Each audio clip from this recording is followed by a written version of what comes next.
se on siinä.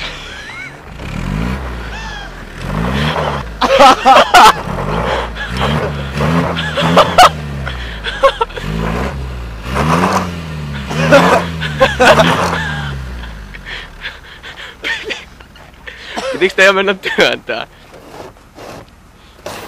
Se jää vissiin siihen. Joo. Onko se siitä? Lähdetäänkö me kolppilla kotiin?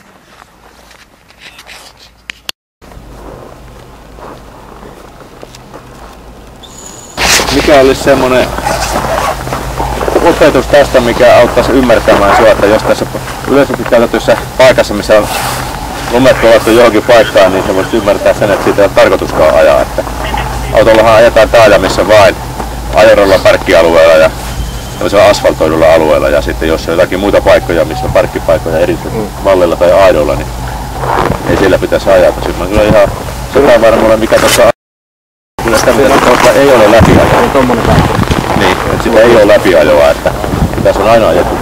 Tässä ei ole edes ajoreittiä. No se oli tässä maailman tyhmä idea, mutta... Onko aikaisemmin tullut sakkoja tai muita? Ei vastaavasta. Jostain muusta on? Joo, jotain pieniä. Jotakin juttuja tai tämmösiä olmeita. No minkälaista on perusjutus? No, pieni ylinopeus.